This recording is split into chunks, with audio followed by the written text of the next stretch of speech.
Good morning, everyone. It is Katie Crysdale here with Lakeview Aquatic Consultants. Thank you so much for joining me today.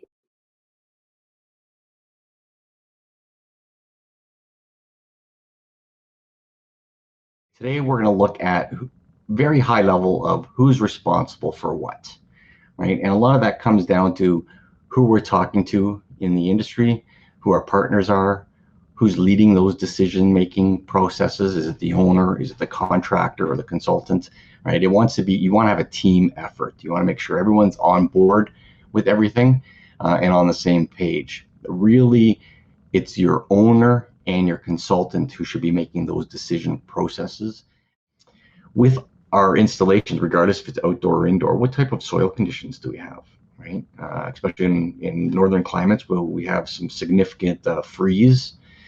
But regardless of soil type, there should be a geoengineer to advise us on backfilling requirements, whether it's sand, whether the excavated material could be used. We could be on expansive soil that needs engineered fill. Right? Who's making that connection? Typically, that storm system may be installed during construction of the building foundations and just terminate at a spot until plumbing or building mechanical or plumbing or even the pool contractor gets there to make those connections or tie into. So most codes require either some means of preventing the backwash sanitary line from connecting directly to the pool lines. So who's responsible for coordinating items like this?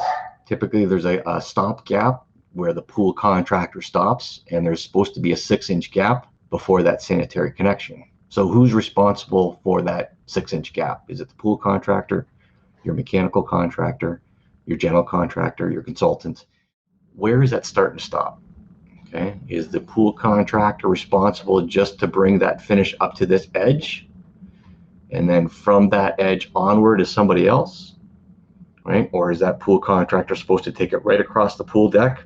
In Timmins, for example, they brought it right from the pool deck and came up 6 inches on the wall. So our start-stop coordination, so a lot of coordination between our architects, our finishing contractors, who's responsible for that. Where are you seeing gaps in your projects, right? The backwash, for example, that I showed, right? That 6-inch air gap, if you're using an air gap, is that 6-inch suddenly turning into 8 or 10 feet? The domestic water, where is it coming from? Is it protected, right? Do we have backflow prevention on that system? That electrical system, is your electrical contractor stopping at a distribution box or a disconnect that's at the other end of the complex, and your pool contractor is responsible to run conduit and wire? Some jurisdictions don't permit that. This is a big one that I see all the time. Who's generating those change orders, right, for your project? Is the owner making those changes, right? Nobody's perfect. We all make mistakes. We get that, right? But out of 10 change orders for a project, have they all been generated from the contractor, right? Or subcontractors? Is there something missing here? Was there a gap in the design or a gap in the coordination, or is it strictly just the general contractors and subcontractors are playing games, right? Which unfortunately does happen, but who's generating those change orders, and are they being vetted through the process correctly? Is your consultant really looking at them, or are they just signing off and away they go?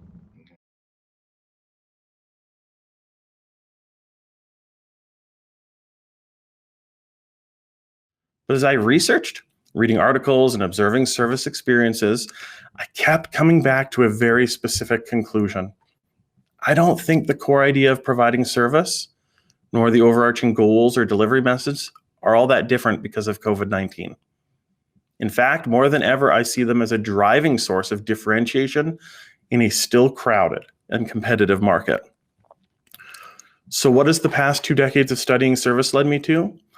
A simple, somewhat adapted sentence sums the whole thing up for me. At every interaction, you have the opportunity to create value or to take it away. There you go, folks. That's it. The problem isn't that the idea is too complex. The problem is that it's hard to do. And that's where the COVID of it all comes in.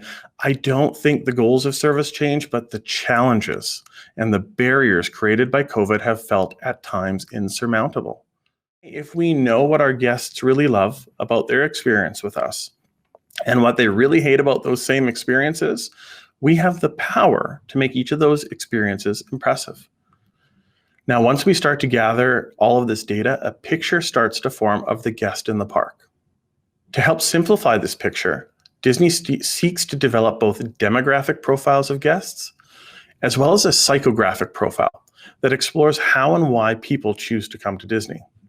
This model has been simplified by the folks at Disney to look at the 4 key features that align to the 4 points on a compass. But instead of north, south, east, and west, we're going to use needs, wants, stereotypes, and emotions. Now, needs are the most basic building blocks that determine customer behavior. Wants, however, are far more interesting and do a lot more to determine purchasing behavior. I might need a vacation, but I want to relax and sit on a beach. Or I want adventure and I go skiing or skydiving. Or I want culture and I visit another country. All of these are wants that drive purchasing behavior. Understanding the stereotypes that exist about our business, the good and the bad, help us become that much more knowledgeable. And that knowledge is power. If we know that people don't like working with us because they think that it's dirty, clean it up. If we know that people are upset about long lines for attractions, look at solutions. We can't always overcome our stereotypes, but we can be aware of them and use them to empower our decision making. Lastly is emotions. And at this level, we explore the emotional connections people experience through their vacation with Disney. Some are positive, like when you see the smile on your child's face as they meet their favorite character, and some are negative, like I said, the frustration of finding yourself in another long line.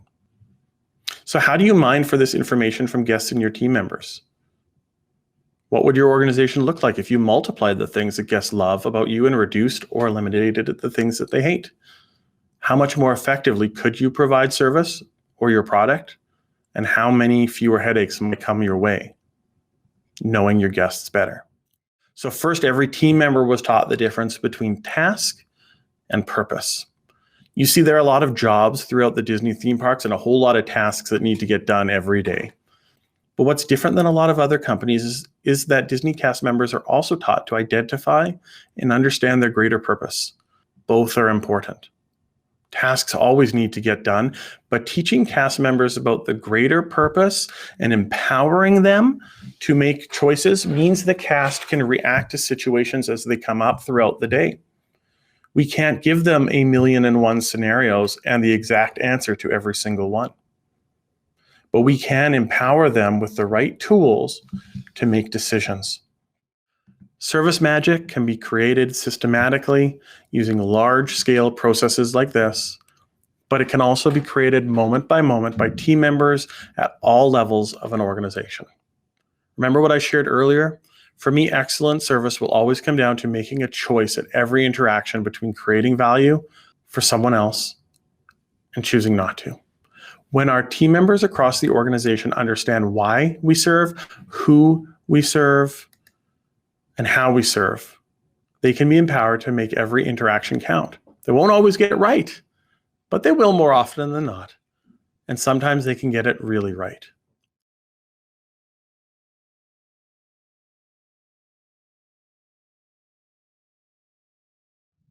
Forget about perfection, the name of the presentation. This is just a good guiding principle in general because you could literally spin forever and really stress yourself out trying to be totally perfect. And nobody is perfect in anything they do, regardless of what they tell you or how they look on Instagram. So in business, the 80-20 rule means that you're going to spend 20% of your effort on 80% of the results. And then for the remaining 20% of the results, that's going to cost you another 80% of effort. So small changes in racing, my example is from racing for this one. The tiniest of adjustments to an athlete's weight or nutrition levels or to bike tires or to the frame, it can make a huge difference over time to the team or athlete's performance, but probably doesn't make very much difference to a single race. They do changes in a marginal gains kind of way. So they find something to tweak or improve, like maybe a bolt to tighten or a different oil to use. They try that, they check what the results are. If the results are good, they stick with it. If they're not good, they change again. And then they keep doing this iterative process. Strong states can be aspirational or negative. Remember we talked before about that person who walks into a meeting room and they either add energy to the room or they suck it all out of the room like a dementor? So that's the concept of a strong state spreading. I'm not really asking for you to do anything with this information now other than just keep it in your mind every time you go into a meeting room or talk to your team. What is your state? What state are you spreading? We need to know, 1, what the goal is. 2, we need to know when we got there. 3, we need to know when we didn't get there. 4, we need a reward for when we got there. And 5, we should always try to preserve positivity, grace, and humility. This is a piece of goal setting that a lot of people actually neglect or are afraid to talk about because it can be a bit scary to talk about failure. You need to decide and declare for yourself what does not good enough look like. Nobody can do this for you. You have to decide. I need to know what the minimum standards are or what not good enough is, so that I can really know and feel good about what awesome is and how I know I won. Busy is a super tempting state. It's basically just distractions all piled on top of each other. Busy is not making any progress on your goals, and busy is very addictive. When you are busy, you probably have a lot of short-term things to tick off a list, probably none of which or very few of which are contributing to your long-term goals. Keep trying different stuff. Don't be afraid to change what isn't working. How can you do that? Set SMART goals with clear win and loss criteria. The clarity template can totally help. Have frequent check-ins on progress and whether your goal still makes sense. If it doesn't make sense, go back to number 2, roll with the punches. You haven't failed, you've learned something, and try something different.